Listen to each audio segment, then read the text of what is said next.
God, this was a mistake. This was all such a bad mistake. Okay. I don't want anyone else coming in after us and getting hurt. And I want people to know what happened. There's 5 of us. My name's Frankie Sato. I came with Sequoia Watson, Matthew Yates, Jade Paulson, and JT Brenner. Matt, Jade and Sequoia are gone. I'm pretty sure JT is too, but I haven't seen them. It doesn't matter though. None of us are making it out of here alive. Anyone who hears this message, if you get calls, texts from me, anything, do not try to rescue me. I will not ask for help. Don't answer any calls from JT either. I'm sorry to do that to them, but just don't. We went urban exploring. We live in... Damn, I don't want curious people coming. We're in the Lowry neighbourhood of a metro area. It's this sloping neighbourhood with mansions and some historic buildings. And at the crest, there's this huge old boarded apartment building called Oak Hill. Not just boarded up, it's sealed tight. We didn't know why, I swear we didn't know. Now we do. So this morning, we got a message from Jade in our group chat of the dilapidated outer facade of a building with the lettering Oak Hill among boarded up windows and graffiti. "What's that?" Matt replied quickly. JT responded, "Oak Hill. Jade, are you there now or something?" Jade then sent a picture of nothing but blackness. Matt came back with, "Can't see, last pic's dark. Are you inside? How did you get in?" Jade replied with a single word in lowercase. Inside. We agreed to meet up out front, as it was dangerous for anyone to be exploring alone. Jade simply replied with 2 words, again in lowercase. Dark inside. We decided to bring some extra flashlights with us. We all showed up around the same time. Bright sunshine on the streets around us.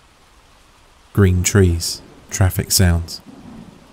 The Lowry neighbourhood is in the heart of the city.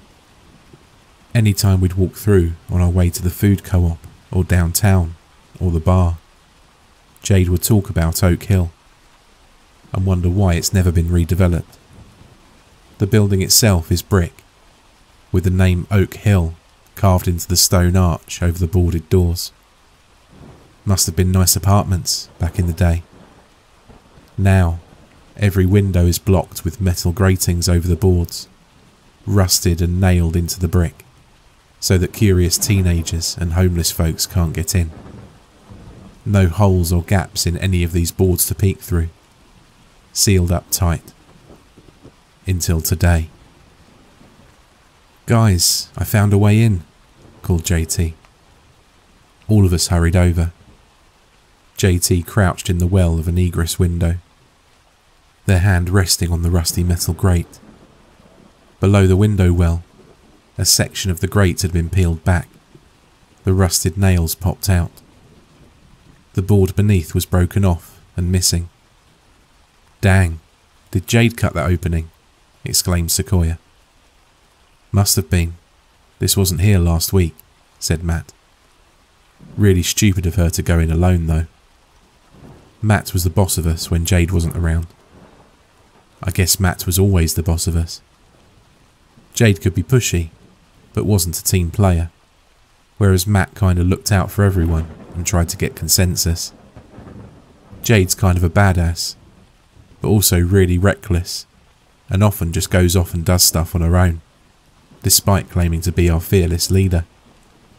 After Matt and Jade, I guess the next in charge would be JT, the thoughtful one. Sequoia and me, we were just along for the ride. JT dropped in first, flicking on their headlamp and flashlight. One by one, we followed. The window led into a small apartment unit with white walls. a narrow closet, doors leading to the bathroom and living room beneath the cheap popcorn ceiling. The apartment was totally bare, except for this huge and disgusting stain on the carpet. Reddish brown, with spatters that bled out onto the floor. We fanned out into the kitchen, closet, bathroom. "Hey, I found a rubber ducky." Sequoia from the bathroom squeezed a duck. I came over to take a look, but Matt barked at us. "Focus! We got to find Jade. JT?" JT was opening the door to the hallway and stuck their head out, flashlight flickering up and down the corridor as I came and peeked over their shoulder. Most abandoned places, you have daylight shining in through windows or doorways. But here, with everything sealed tight, the only light came from the egress window we'd climbed through. The rest of the building was black as a tomb. Creepy. Dangerous if your batteries run out. There's no escape. Just going to finish this account since there's no way out. Thought I heard JT, but it was probably just that thing. God damn it. Sitting here in this bathtub in the pitch dark is terrifying. I can hear every beat of my heart. I'd almost rather run out there and end it.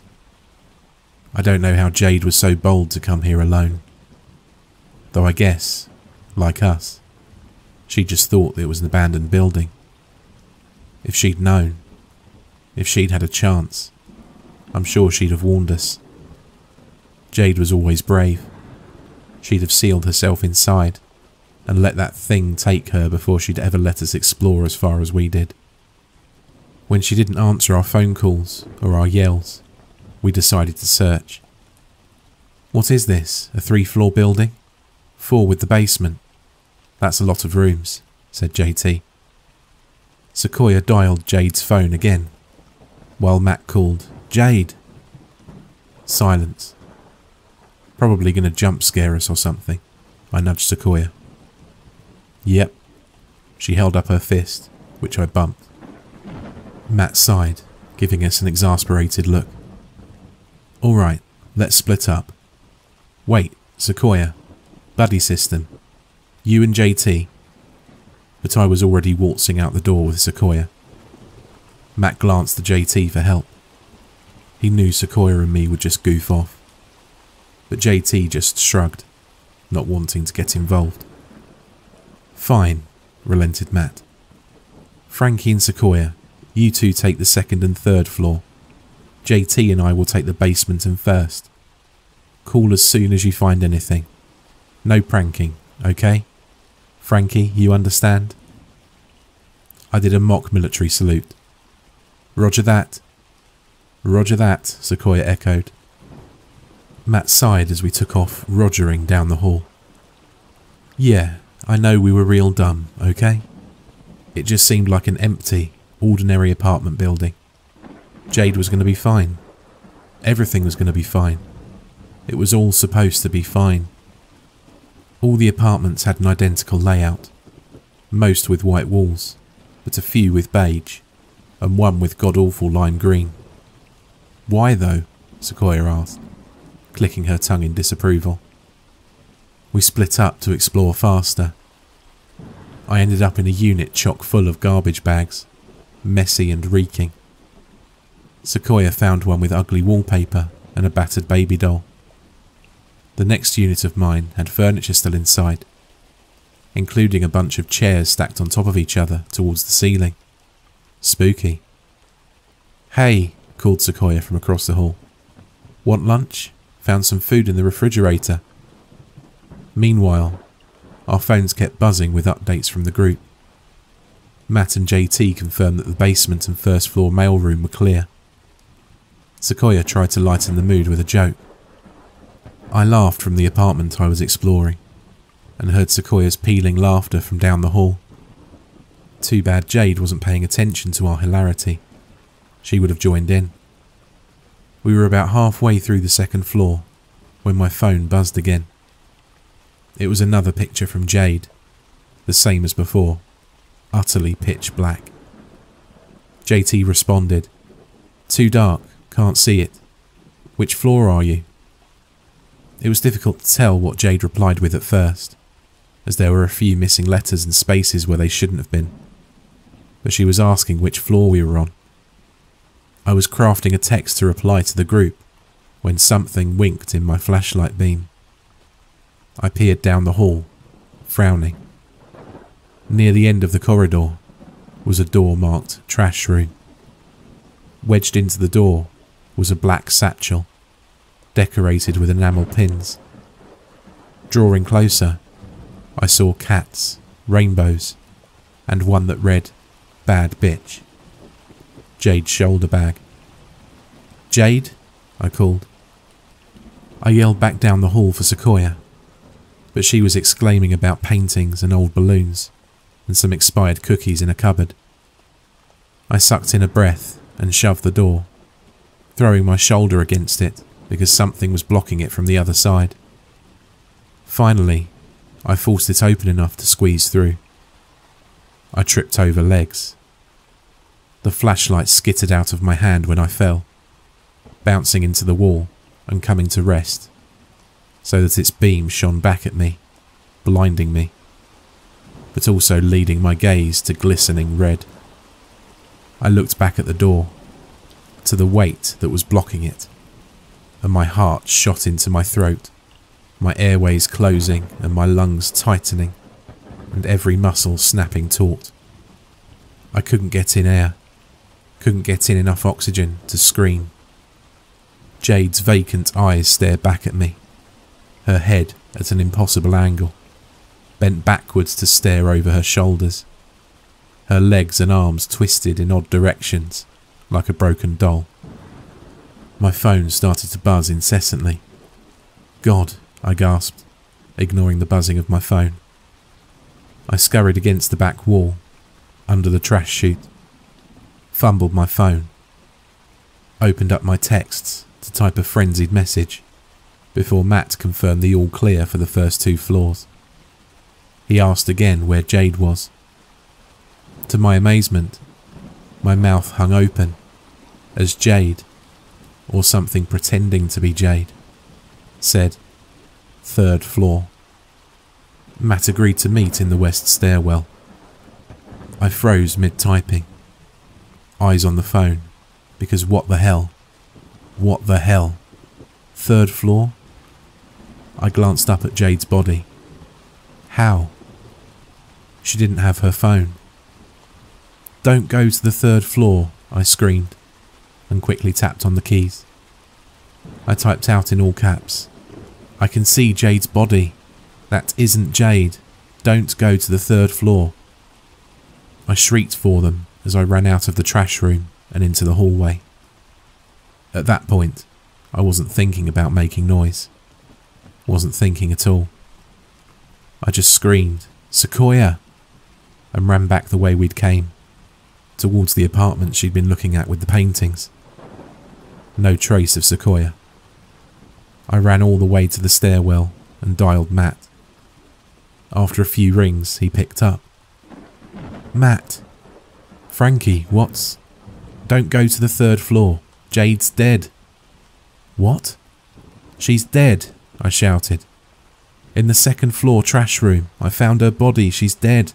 Her neck is broken. Something killed her." I was hysterical. Matt on the other end kept saying things like, "Whoa," and "calm down." And I heard him tell JT, "It's Frankie, freaking out, saying Jade is dead." In the background, JT asking if it was a prank, and Matt saying he didn't know. And then asking, "Frankie, is Sequoia with..." "No! Listen, Matt, you can't stay up there. You and JT, you have to leave now." "Frankie, just chill. We're coming back down for..." The phone went dead. No more words.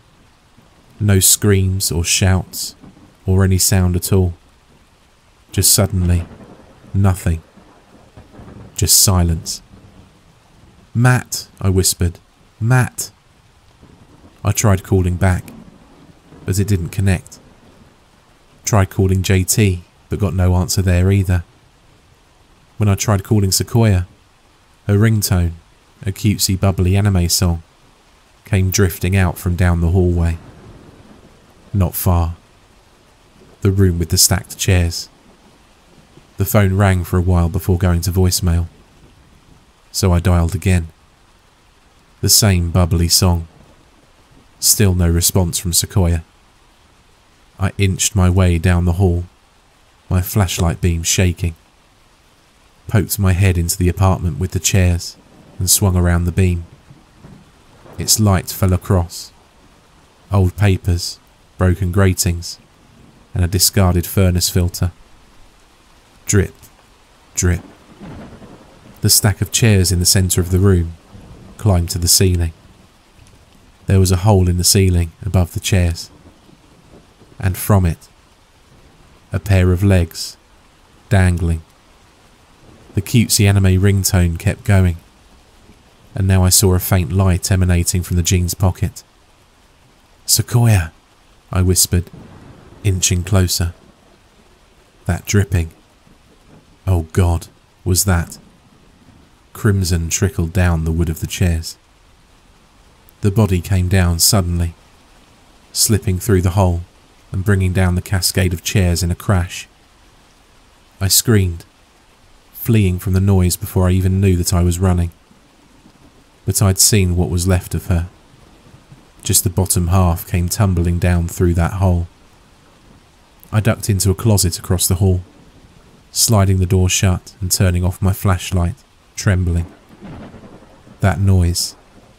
Whatever had done that to her. Whatever had gotten Jade, and probably Matt and JT, must have heard that crash. Must be on its way. My phone buzzed. I quickly silenced it before checking the screen. Matt was calling. I picked up. "Hello?" I whispered. "Hello?" whispered Matt's voice. It was cloaked in static. I almost sobbed in relief. "Matt, where are you guys? Are you okay?" "Are you okay?" said Matt. Something about the way he spoke, an echo of my words, chilled me. His vocal inflection matched mine, almost a mimicry. "What happened to you and JT?" I whispered. "Where are you guys?" asked Matt. "What happened to you and JT?" And then, something that turned my veins to ice. The soft rustle of movement in the hallway. A shuffling, and a faint, wet, smacking sound. "Hello?" said Matt. "Hello?" I didn't speak. "Hello? Hello? Where are you?" I hung up. I quickly messaged JT with a frantic message. "JT, what happened? Are you okay? Matt just called me, but I don't think it's Matt. Where the hell are you? Sequoia's dead. JT, are you alive?" No response. I waited in the closet. I waited for 15 minutes before finally pushing open the closet door. "Screw this," I whispered. "Screw this." I had to get out. Crawled out from the closet and tiptoed to the door by flashlight. Then it occurred to me that if whatever got them saw my light, it would catch me too. Panic sent my heart into overdrive. I couldn't hear over the sound of my blood pounding, but there was no choice.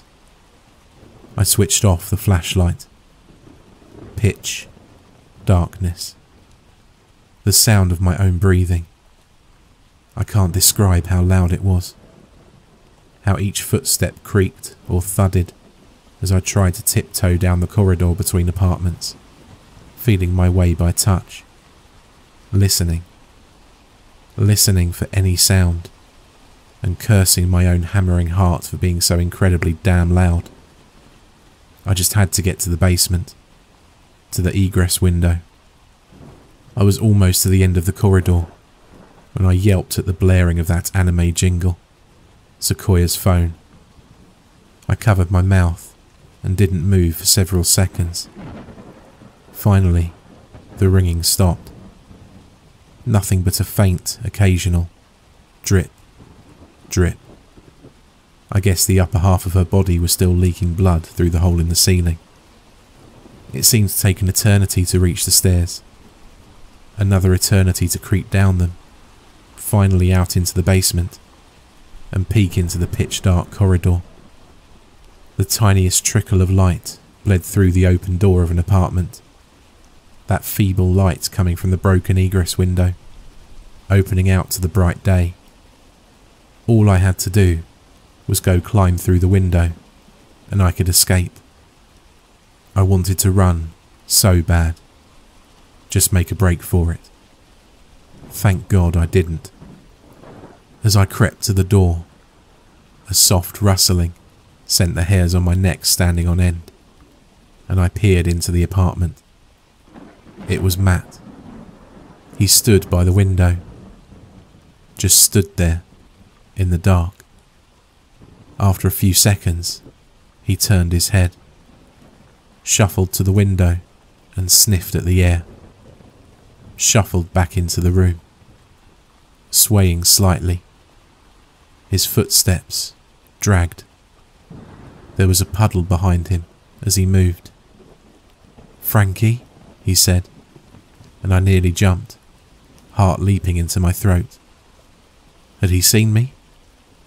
But then he cocked his head, smacking his lips. "Frankie," he said. "Frankie? Frankie." Like he was practicing my name. I shrank back, retreating to the apartment across the hall. Shortly after I got inside, I heard footsteps out in the hallway. I don't know if they were JT's, or if it was Jade, maybe, come to join Matt. The window is the only exit. I'm trapped here. Trapped with no way out. I've been thinking about how to say this for the past hour and a half. There's nothing else for me to do here other than record this in a whisper. I can't voice call anybody. I don't want my family trying to get in, doing something stupid. I heard a distant sound. I think it was police boarding up the hole. This complex, the way it was sealed before. Someone in authority knew it had to stay sealed. The apartments are in good condition, and the city is low on housing. Pretty sure the reason the building isn't in use is because of what else took up residence here. I just checked. The light outside in the hall is gone. They've boarded the window, and I'm never getting out. God, I don't know what to do. I don't know what to do. My battery is low. I just want someone to hear this. Once I've finished recording, I think I'm just going to go out there. Get it over with. I don't want to sit here terrified and waiting to die alone in the dark. I think I'll make one final break for it. Remember, if I call you for help after you hear this, don't come looking for me. Don't unseal the building. I will not ask for help. JT, I'm sorry. Goodbye.